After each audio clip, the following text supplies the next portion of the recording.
అప్పటికే ఒక ఒపీనియన్ వచ్చినందువలను దాని గురించి పూర్తిగా అవగాహన లేమి కనపడుతుంది. ఇప్పుడు రాష్ట్రంలో కొన్ని సెక్షన్స్లో డెవలప్మెంట్ అంటే ఏదో 2 బిల్డింగ్లో ఒక 2 బిల్డింగ్లో కాదు, ఎంటైర్ రాష్ట్రం ఒక బూస్టర్ డోస్ ఇచ్చినట్టుగా ఏ రకంగా అభివృద్ధి పదాన పోతోంది అన్నప్పుడు అభివృద్ధి నిర్వచనం ఏది, ఇవి అకాడమిక్ డిస్కషన్లు కూడా జరుగుతుంటాయి. కానీ నేను వాటి జోలికి పోదలుచుకోలేదు. మన జీవితాల్లో మార్పు వచ్చిందా లేదా, ఆ మార్పు మన కాళ్ళ మీద మనం నిలబడేట్టు చేస్తుందా లేదా, ఇది కాక ఇంకా రియల్ డెవలప్మెంట్ వీళ్ళు అనుకుంటున్న డెవలప్మెంట్ కూడా జరుగుతుందా లేదా ఇన్ఫ్రాస్ట్రక్చర్ పరంగా కానీ, వీటిని అడ్రస్ చూసినప్పుడు ఖచ్చితంగా రిమార్కబుల్ పాజిటివ్ చేంజ్ అనేది అందరికీ కనపడుతుంది. దాంట్లో ఎక్స్పీరియన్స్ కూడా అవుతున్నాం.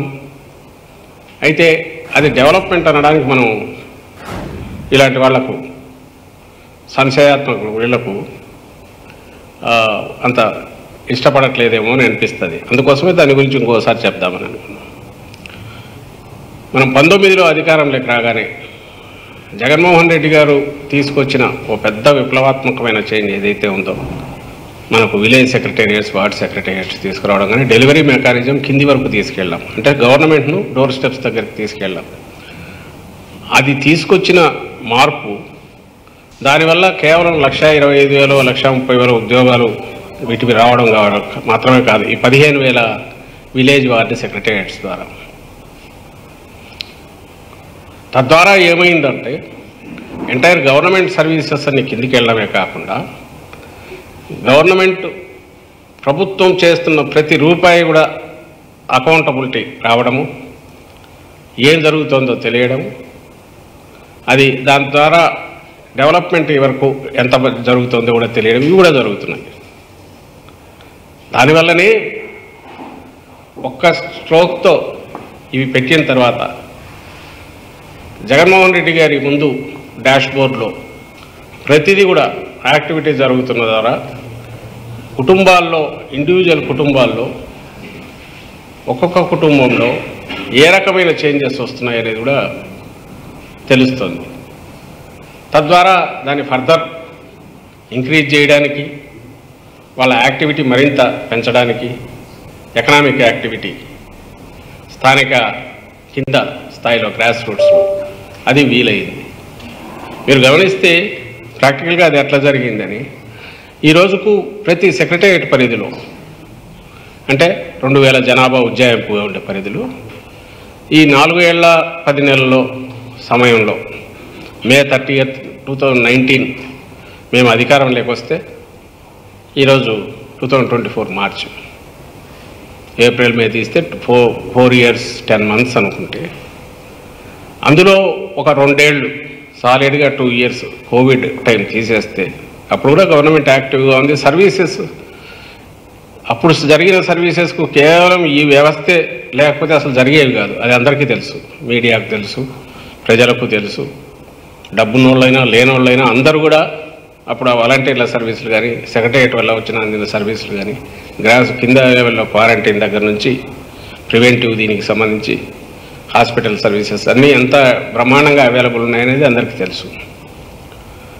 సో 2019లో రాగానే వితిన్ 4-5 months ఇది రెడీ చేసుకుంటే, సెటప్ చేసి ఇది చేస్తే, ఆ తర్వాత జరిగిన దాంట్లో ఇప్పుడు వెనక్కు తిరిగి చూసుకుంటే ప్రతి సెక్రటేరియట్ పరిధిలో, అంటే 2,000 ఉజ్జాయింపుగా జనాభా ఉన్న పరిధిలో తీసుకుంటే 20 నుంచి 30 కోట్ల రూపాయలు ఏదో ఒక రూపంలో అక్కడ వర్క్స్ కావచ్చు, బెనిఫిషరీస్ కావచ్చు, అది గవర్నమెంట్ స్పెండ్ చేసిన ఇది అక్కడికి చేరడమే కాకుండా అకౌంట్ ఫర్ అయింది. అంటే అక్కడికి పోతే పలానా ఎవరి దగ్గరికి చేరింది, ఎక్కడికి పోయింది, ఏం జరిగింది కూడా డేటా అంతా ఉంటుంది. పబ్లిక్ డొమైన్లో ఉండేది, ఎవరు కావాలో చెక్ చేసుకోవచ్చు. విలేజ్ సెక్రటేరియట్లోనే తెలుస్తాయి.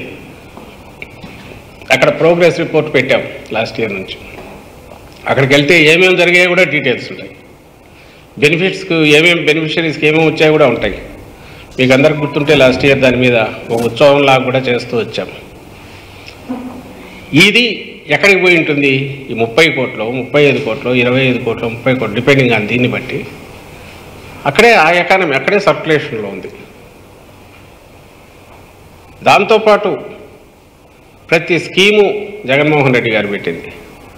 ఏదో ఒక ప్రోడక్ట్ దీనికి పోవడము, అలా పోవడానికి ప్రభుత్వం ఎంకరేజ్ చేస్తూ ప్రోత్సహిస్తూ కూడా వచ్చింది. మీరు గమనిస్తే డ్వాక్రా మేము వచ్చేసరికి కునార్ వెళ్ళిపోయింది, జగన్మోహన్ రెడ్డి గారు వచ్చేసరికి అసలు లేదు. సో వడ్డీ అసలు మొత్తం అది డ్వాక్రా రుణాలు మాఫీ చేస్తానన్న చంద్రబాబు నాయుడు ఏదైతే చేయలేదో సున్నా వడ్డీ కూడా ఆపేశాడు. 3 లక్షల వరకు ఇచ్చే సున్నా వడ్డీ స్కీమ్ ఏది ఉందో అది కూడా ఆపేశాడు. ఆయన ఇబ్బంది కూడా మేము ఇవ్వాల్సి వచ్చింది, జగన్మోహన్ రెడ్డి గారు వచ్చాక ఇవ్వాల్సి వచ్చింది. అప్పట్లో దాదాపు వర్స్ట్ అంటే 18% వరకు ఎన్పిఎస్ ఉండేవి. 9 లక్షల చిల్లర గ్రూపులు, అరౌండ్ 97 లక్షలు 95 లక్షల మంది సభ్యులు ఉంటే 18% ఎన్పిఎస్ అవుట్ స్టాండింగ్ అంటే ఎన్పిఎస్ దగ్గరగా పోయేది. అంటే ఎత్తిపోయి దివాలా తీసింది. జగన్మోహన్ రెడ్డి గారు రాగానే 1-2 నెలల్లో 3 నెలల్లో 3%కు తగ్గి ఆ తర్వాత ఇప్పుడు ఎంత ఉందా అంటే 0.17% ఉంది ఎన్పిఎస్. నంబరు 9 లక్షల చిల్లర గ్రూపులు 95 లక్షల సభ్యులు ఉండేది. ఈరోజు 1,15,00,000 మంది మహిళలు వీటిలో సభ్యులుగా ఉన్నారు. అండ్ నేను ఇంతకుముందు అన్నట్టు రీపేయింగ్ కెపాసిటీ అంటే ఎన్పిఎస్ లేవు, యాక్టివిటీ వయబుల్ యాక్టివిటీ వాళ్ళు చేస్తున్నందువల్ల వాళ్ళ కార్యక్రమాలు వాళ్ళ దానికో రీపేమెంట్ చేసుకుంటున్నారు, సంపాదిస్తున్నారు, మళ్ళీ రీపేమెంట్ చేస్తున్నందువల్ల ఎన్పిఎస్ పర్సంటేజ్ 0.17కు తగ్గింది. ఇది ఆల్ ఇండియా రికార్డు. ఇంకా అది కూడా దాన్ని కూడా ఇంకా ఇచ్చేయడం కోసం ప్రయత్నాలు జరుగుతున్నాయి. రెండవది ఇంకొక సూచిక ఏంటి, బ్యాంకులకు లింకేజ్. అంటే ఈ గ్రూపులన్నీ యాక్టివిటీ ఎకనామిక్ యాక్టివిటీ ఒకటి నంబర్ పెరిగింది, గ్రూపుల సంఖ్య పెరిగింది, మెంబర్స్ పెరిగారు. అండ్ బ్యాంక్ లింకేజ్ అంటే బ్యాంకుల్లో లోన్లు ఎంత ఎక్స్పోజర్ ఉంది అంటే ఎంత తీసుకున్నారంటే టీడీపీ మొత్తం హయాంలో మొత్తంగా 54,955 కోట్లు తీసుకుంటే జగన్మోహన్ రెడ్డి గారు ఈ 4 ఏళ్ళ 10 నెలల దీంట్లో 4 ఏళ్ళ 10 నెలలు కూడా కాదు, 2 నెలల వెనక్కు తీసుకుంటేనే 1,69,000 కోట్లు ఎక్స్పోజర్ ఈ గ్రూపులు తీసుకున్నాయి. అంటే అంతకుముందు 69,000 అనుకుంటా, 159 కొంత ఎక్కువే ఉండాలి, 69,000 ఉంటే అది 69,000 కోట్లు ఉంటే ఇప్పుడు 1,55,000 కోట్లకు పెరిగింది. ఇది ఏమి ఇండికేట్ చేస్తుంది? ఇది ఈ డ్వాక్రా గ్రూపులు అప్పట్లో అంత యాక్టివిటీ చేసినవి ఈరోజు దానికి 100 గాడు ఆల్మోస్ట్ 140%, 130%, 140% ఎక్కువ యాక్టివిటీ ఎకనామిక్ యాక్టివిటీ చేస్తున్నాయి. మరి అవన్నీ ఎక్కడ ఆదాయం ఎక్కడికి పోతుంది? ఆ సభ్యులకు పోతుంది. వాళ్ళ స్వయం ఉపాధి వాటిని ఎంకరేజ్ చేస్తున్నాం. అలాగే చేయూత సంవత్సరానికి ఇచ్చే 18,750 దాన్ని ఎంకరేజ్ చేసి దానికి తోడుగా బ్యాంక్ లోన్ ఇప్పిస్తే 75,000 రూపాయలు వస్తే వాళ్ళు స్వయం ఉపాధికి ఏదైనా పాడి పశువులు తీసుకోవడము లేదా కిరాణా కొట్లు కానీ యాక్టివిటీ రకరకాల డిజైనింగ్ ఏదో వాళ్ళ యాక్టివిటీకి పెట్టుకుంటే దానికి సపోర్టింగ్ ఇవ్వడంలో గవర్నమెంట్ హ్యాండ్ హోల్డింగ్ చేసింది. 16 లక్షల మంది చేయూత కింద వచ్చిన వాటితో ఎకనామిక్ యాక్టివిటీ స్టార్ట్ చేశారు. స్వయం ఉపాధి అదొకటి. వాళ్ళంతా మళ్ళీ రీపేమెంట్ చేస్తున్నారు. అంటే సంవత్సరానికి ఈ 18,750 ప్లస్ బ్యాంక్ నుంచి లోను అంటే 75,000 అంటే ఎకనామిక్ యాక్టివిటీ మొదలుపెట్టిన వాళ్ళకు ఈ 5 ఏళ్లలో ఎంత వాళ్ళు తీసుకొని ఉండొచ్చు, ఏం స్పెండ్ చేసి ఉండొచ్చు, కాళ్ళ మీద నిలబడి ఉండొచ్చు అంటే అది లక్షల కోట్ల లేకపోతుంది. అలాగే జగనన్న తోడు ఏదైతే చిరు వ్యాపారాలు, తోపుడు బండ్లు ఇలాంటివి ఉంటే అది 16 లక్షల మంది తీసుకున్నారు. మామూలుగా రోజుకు అది 10 రూపాయల వడ్డీ కావచ్చు, ఎంత అవుతుంది అనుకుంటా. 100 రూపాయలు ఇస్తే 1000 రూపాయలు తీసుకొని సాయంత్రానికి 1000 రూపాయలు అంటే 900 ఇస్తారు, సాయంత్రానికి 1000 రూపాయలు కట్టాల్సి వస్తుంది తీసుకున్న వాళ్ళు. దాన్ని సున్నా వడ్డీ చేస్తూ 10,000 రూపాయలు ఇచ్చేది అది పెరిగింది. ఇప్పుడు మళ్ళీ ఇంకా ఫర్దర్ పెంచుతున్నారు. మళ్ళీ అది రీపే చేస్తే దాన్ని 1,000 పెంచుకుంటూ అది ఇప్పుడు 13,000 14,000 వచ్చినట్టుంది ఎలిజిబిలిటీ. దాన్ని ఉపయోగించుకునే వాళ్ళు 16 లక్షల మంది పైకి చిలుకుంటే దాదాపు 17 లక్షలు, అందులో మళ్ళీ 12 లక్షల మంది మహిళలే. అవన్నీ చిరు వ్యాపారాలకు ఉద్దేశించినవి. వాళ్ళు సర్వైవ్ కావడమే కాకుండా వాళ్ళ మీద డిపెండ్ అయిన వాళ్ళు, ఇవన్నీ కూడా స్వయం ఉపాధి పథకాలే. డ్వాక్రా దగ్గర బ్యాంక్ లింకేజ్ ఎంత పెరిగింది, చేయూత దగ్గర అంత పెరిగింది. ఇక్కడ జగనన్న తోడు కింద దీనికోసం ఏం చేసింది ప్రభుత్వం? జగన్మోహన్ రెడ్డి గారు ఎంఎన్సీలను తీసుకొచ్చి ఐటీసీ కానీ, రిలయన్స్, హిందుస్థాన్ లివర్ లాంటి ఎంఎన్సీలు పెద్ద పెద్ద వాటిని మార్కెటింగ్ దీంట్లో ఏదంటే వీళ్లకు టైఅప్ చేసింది. డైరీ ఎంకరేజ్ చేయడానికి అమూల్ తీసుకొస్తే ఈరోజు దాదాపు 4700 విలేజెస్లో 4 lakh పైన ఫార్మర్స్ అమూల్తో టైఅప్ అయ్యారు. దే ఆర్ గెట్టింగ్, వాళ్ళకు వచ్చే పాల ధర దాదాపు దీనివల్ల 15 రూపాయలు పైగా 20 రూపాయలు దాకా పెరిగింది. పోటీ వచ్చినందువల్ల ప్రైవేట్ వాళ్ళు పెంచారు. ఇందులో 1,00,000 మంది మళ్ళీ మహిళలు ఉన్నారు. నేను చెప్పే ఈ లక్షలన్నీ ఇండివిజువల్సే కాదు, ఇవి కుటుంబాలు. మీరు గమనిస్తే 1,15,00,000 మంది మహిళలు అంటే దాదాపు 1 కోటి కుటుంబాలు డ్వాక్రా దీని మీద వచ్చి దాని నుంచి వాళ్ళ ఆదాయం పెంచుకున్నారు. అందులో కొంతమంది డూప్లికేషన్ కూడా ఉండొచ్చు, యూనిక్ దీంట్లో ఉండొచ్చు, లేదా అది ఇది కూడా ఉండొచ్చు, చేయూత కింద ఉండొచ్చు. బట్ దాదాపు మనకున్న 1,67,00,000 కుటుంబాల్లో 1 కోటి కుటుంబాల పైన తమ కాళ్ళ మీద తాము నిలబడే ప్రయత్నం చేస్తున్నాయి. ఆ ప్రాసెస్లో కుటుంబాలను నిలబెట్టుకుంటున్నాయి. దాంతోపాటు మా ప్రభుత్వం, జగన్మోహన్ రెడ్డి గారి ప్రభుత్వం సమకూర్చిన ఈ ప్రైవేట్ మన ఈ స్కూల్స్కు సంబంధించి అడ్వాన్స్డ్ దీంట్లో ఇచ్చి అమ్మ ఒడి ఇస్తున్నందువలన అదే యాడ్ అవుతుంది వాళ్ళకు.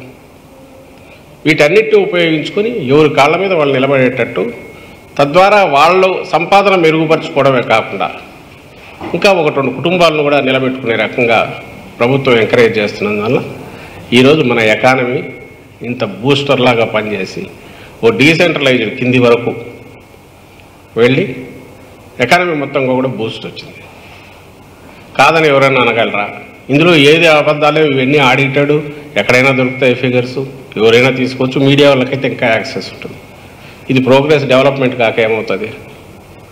రాష్ట్రంలో ఉన్న 1,67,00,000 కుటుంబాల్లో 1 కోటి కుటుంబాల పైగా తమ కాళ్ళ మీద తాము నిలబడేటట్టు, స్వయం ఉపాధి ద్వారా సంపాదించుకునేటట్టు, ఎవరి మీద డిపెండ్ కాకుండా కుటుంబాలే పైకి వచ్చేటట్టు చేయడం అనేది డెవలప్మెంట్ కాదా?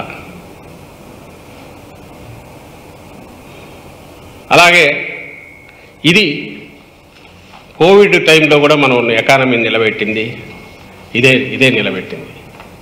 మిగిలిన స్టేట్స్ అన్నీ కూడా సెంటర్తో సహా కష్టాలు ఏదైనా కూడా ఇక్కడ ఎకానమీ మాత్రం కూలిపోకుండా నిలబడగలిగిందంటే కేవలం జగన్మోహన్ రెడ్డి గారి దూరదృష్టి. ఎల్లకాలం మనం ఇచ్చి తాయిలాలు ఇవ్వడము, వాళ్ళను దాని మీద ఆధారపడేటట్టు చేయడం కాకుండా వాళ్ళ కాళ్ళ మీద వాళ్ళు నిలబడేటట్టు చేయగలగడం అనేది ఆయన చేసిన పెద్ద కంట్రిబ్యూషన్ స్టేట్కు. ఇది నిజంగా కూడా అభివృద్ధి కూడా ఉపయోగపడింది. ఇది కాక వెల్త్ క్రియేషన్, అసెట్స్ క్రియేషన్ అంటే 15,000 విలేజెస్లో 15,000 విలేజ్ వార్డ్ సెక్రటేరియట్లు కానీ, 10,000 క్లినిక్స్ కానీ, రైతు భరోసా కేంద్రాలు 10,000 కానీ, ఇవన్నీ కన్స్ట్రక్షన్ యాక్టివిటీ. అలాగే దానికి మించి 31 లక్షల ఇళ్ల స్థలాలు, అవి వాళ్ళ పేరు మీద పట్టాలు ఇవ్వడము, దాని వాల్యూ ఎంత లెక్కేసుకుంటే అది ఎక్కడికి పోతుంది? ఇదంతా కూడా ప్రతి ఒక్కరూ ఒక్కసారి పేదరికంలో నుంచి వాళ్ళు తాము కూడా 4 రూపాయలు సంపాదించుకోవడమే కాకుండా మరింత పెరగడానికి కూడా అవకాశం వచ్చే రకంగా ఒక స్కోప్, ఒక అవకాశం, ఛాన్స్ క్రియేట్ చేయడం అనేది ప్రభుత్వం చేసిన పెద్ద డెవలప్మెంటల్ యాక్టివిటీ. దీని ఫిగర్సే మనకు ఈ సెంట్రల్ గవర్నమెంట్ యాక్సెప్ట్ చేసే ఫిగర్స్లో రిఫ్లెక్ట్ అవుతాయి. మన దేశం జీడిపి మొత్తం స్థూల ఉత్పత్తి అంటే అగ్రికల్చర్, మ్యానుఫ్యాక్చరింగ్ ప్లస్ సర్వీసెస్, ఈ 3 సెక్టర్లు మొత్తం ఎంతవరకు ఉత్పత్తి ఇదైందనేది లెక్కేసి దేశం మొత్తం తీస్తే మన రాష్ట్రం వాటా, అందుకే 14-19 మధ్య అంటే టీడీపీ ఉన్నప్పుడు 4.47 ఉంటే మా ఈ ప్రభుత్వ హయాంలో జగన్మోహన్ రెడ్డి గారి ప్రభుత్వ హయాంలో 19 నుంచి ఇప్పటి వరకు 4.82కు పెరిగింది. అప్పుడు 4.47 ఉంటే 4.82కు పెరిగింది. ఇది డెవలప్ కాకపోతే, గ్రోత్ కాకపోతే, డెవలప్మెంట్ లేకపోతే ఇది మేము ఇస్తున్నవి కాదు, సెంట్రల్ గవర్నమెంట్ ఫిగర్సే. మరి ఏమవుతుంది? మరి సాధ్యం ఎట్లయింది? మధ్యలో కోవిడ్ 2 ఏళ్ళు ఉండిందిగా, యాక్టివిటీ ఏం నడిచింది? అప్పుడు వాళ్ళ స్పెండింగ్ ఇది తగ్గకుండా గవర్నమెంట్ నుంచి పంప్ చేయడంతో ఎప్పటికప్పుడు ఇవ్వాల్సిన పథకాలు కానీ ఇవన్నీ అది నిలబడగలిగినారు, కాళ్ళ మీద నిలబడగలిగారు, స్పెండ్ చేయగలిగారు. అదే రొటేషన్ సర్క్యులేషన్ తిరుగుతానని నిలబెట్టింది వ్యవస్థ. ఆ తర్వాత దే స్టార్టెడ్ థ్రైవింగ్. అంటే ఈ యాక్టివిటీ, ఎకనామిక్ యాక్టివిటీ పెంచుకోవడం ద్వారా వాళ్ళు ప్రాస్పర్ అవుతూ వచ్చారు. స్టేట్ కూడా ప్రాస్పర్ అయింది. దానివల్లనే మన జీడిపిలో మన వాటా, దేశం జీడిపిలో మన జిఎస్డిపి స్టేట్ వాటా 4.4, అంతకుముందు ఉన్నది 4.8కి పెరిగింది. ఇది కాక మ్యానుఫ్యాక్చరింగ్లో ఎంఎస్ఎంఈలు పెరిగాయి. నెక్స్ట్ పెద్ద పరిశ్రమలు కూడా చూపిస్తాను, ఇవి పెరగడం. అంతకుముందు 2.9 ఉన్నింది 14-19 మధ్య. తెలుగుదేశం పార్టీ ఎప్పుడు మా కియా అంటుంది, కానీ అది ఒక కియా అయితే దానికి మించినవి చాలా పరిశ్రమలు వచ్చినాయి, వస్తూనే ఉన్నాయి. అలాగే చిన్న పరిశ్రమలు బాగా ఎంకరేజ్ చేయడం, ఇన్సెంటివ్స్ రిలీజ్ చేయడం, ఇక ముందు ఇయర్లీ కూడా రిలీజ్ చేయాలనుకోవడం, దీనివల్ల 2.9 ఉండేది 4% పెరిగింది. మ్యానుఫ్యాక్చరింగ్ సెక్టర్ జీవీఏ అంటే ఇవన్నీ కలిపి, అంటే దాంట్లో యాడ్ చేసింది గ్రాస్ వాల్యూ యాడెడ్ జిఎస్డిపికి, దీని నుంచి కంట్రిబ్యూట్ చేసే, ఈ మ్యానుఫ్యాక్చరింగ్ నుంచి కంట్రిబ్యూట్ చేసే 2.9 నుంచి 4 వరకు పెరిగింది. క్యాపిటల్ ఎక్స్పెండిచర్ అంతకుముందు 15,000 crores ప్లస్ ఉండేది, 200 crores ఉంటే మన హయాంలో, వైఎస్ఆర్సీపీ హయాంలో 17,750 crores పెరిగింది. ఎట్లా పెరిగింది మరి? ఇందులో మేము చెప్తున్నవి ఏది కూడా సెంట్రల్ గవర్నమెంట్ మినిస్ట్రీ